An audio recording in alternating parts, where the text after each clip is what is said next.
Processing a person after an arrest is a critical step. This process is often known as building a criminal history. What is done during the booking process will affect every aspect of life for the person being processed.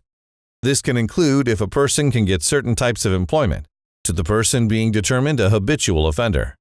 The live scan plays a central role in the process. Michigan is just one of 6 states that require a set of fingerprints before an arrest can be built. In other words, no prints means no arrest. All fingerprint transactions are transmitted to the Michigan Automated Fingerprint Identification System, AFIS, which is a computerized system for electronically receiving fingerprints, palm prints, latent prints, photos, and tattoos. AFIS encodes, searches, and stores 10 prints, palm prints, latent fingerprints, and latent palm prints. AFIS forwards data to the Criminal History System, statewide network of agency photos, Federal Bureau of Investigation, and U.S. Homeland Security. It is imperative the jail receives the necessary information from the arresting officer to build the subject's arrest properly. This information should be provided by the arresting officer to the booking agent prior to their departure. OCA, originating case agency number, arrest charge information, and any other pertinent information is essential to building a proper criminal history. Best practice is for the arresting officer to complete a booking sheet or intake form. This will allow for all necessary information to be transferred to the booking officer or jail staff. Often agencies elect to do a name-based search and lien during booking. Keep in mind, a name search may be nice to be able to enter demographic information into the live scan, but it is not necessarily accurate. Alias names are sometimes used when booking individuals. However, fingerprints never lie. Good fingerprint taking techniques and checking the responses generated from fingerprinting are essential steps in the booking process and will be discussed in greater detail as this training progresses. Processes for live scan will vary. If your agency uses a booking system, this is where the data entry begins and is then imported to the live scan. If not, then your process likely begins directly with the live scan and data is entered there. Best practice is to complete the entire booking process, including live scanning the subject before the individual gets placed in with other offenders. This offers the lowest chance of mistakes being made. In cases where this is not possible, it becomes especially important to be able to confirm the correct individual is being booked on the intended arrest. Internal policies may aid in identifying an individual throughout the process.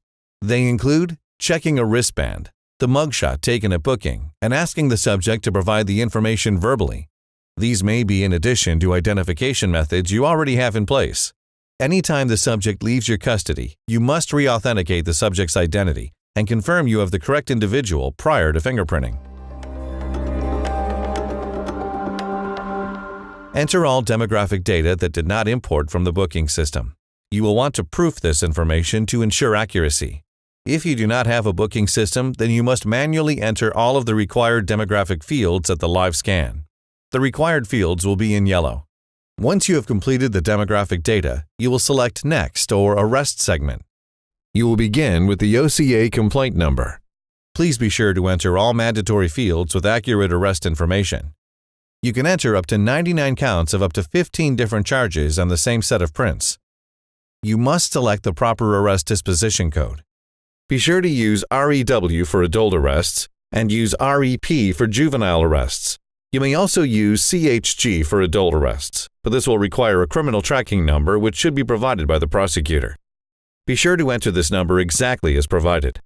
If you do not have the criminal tracking number, then you must use REW. This also goes for juveniles. You can use JUV, but this requires a criminal tracking number. Again, if you do not have this number, then use REP. Also, be sure to select the proper arrest type flag. For example, if the charge code is a misdemeanor PAC code, then please be sure to select misdemeanor for the arrest type flag. For the charge type code, please ensure you have selected a proper and valid code. If it was data imported from a booking system, there is potential that the codes are not valid or up to date. Please use the live scan to select a proper PAC code, arrest file class, or MAC Michigan arrest code. You will then select the proper arresting or warrant holding agency ORI from the dropdowns, the proper prosecutor ORI from the dropdown, and court ORI from the dropdowns. Please be sure to use a juvenile court ORI if it is a juvenile case. If you find your dropdowns are missing data, please contact your vendor or the MSP. Once the arrest segment is complete, you will select the Fingerprint tab or next arrow. There are many live scan devices, and they all operate differently, so keep in mind the way your live scan functions. Auto capture, foot pedal, or even touchscreen will impact your capturing techniques. It is important to pay attention to what your device and software are telling you. For example, the scanner offers guides for placement of the fingers and hands, but if you pay attention to the screen when printing a subject, it will give you instructions on how to move the fingers for better prints. For specific fingerprint capture techniques, please see the Michigan State Police's training video, Fingerprint Capture Techniques. Once you begin the printing process, please maintain custody of the subject and complete the fingerprinting in its entirety. If this is not possible, as discussed earlier, you will need to verify the person's identity prior to continuing the printing process. If the photo was not captured at the booking station, then it will be the last thing captured on the live scan. Please ensure you are following the statewide network of agency photos best practice guidelines when capturing photos. Once the photos are captured, you will select Send. Check the live scan response and lean. This is your final confirmation that the prints transmitted successfully, as well as to identify your subject based on the print submitted. Advancements in fingerprint technology over the years have led to solving many cases that have gone cold. Individuals who had previously gotten away with robberies, rapes, and murders have been brought to justice. This all starts with taking quality prints on the live scan device. Prints left at crime scenes are rarely full or high quality. Often they are just a part of a finger or palm. It is up to you to take the best prints to build the foundation of a criminal history. There are more than 600,000 open cases in the state of Michigan. With continuous live scan training, these cases can be reduced, and agencies can evaluate the causes for these open cases. For more information about Michigan State Police live scan training, contact the Michigan State Police live scan analyst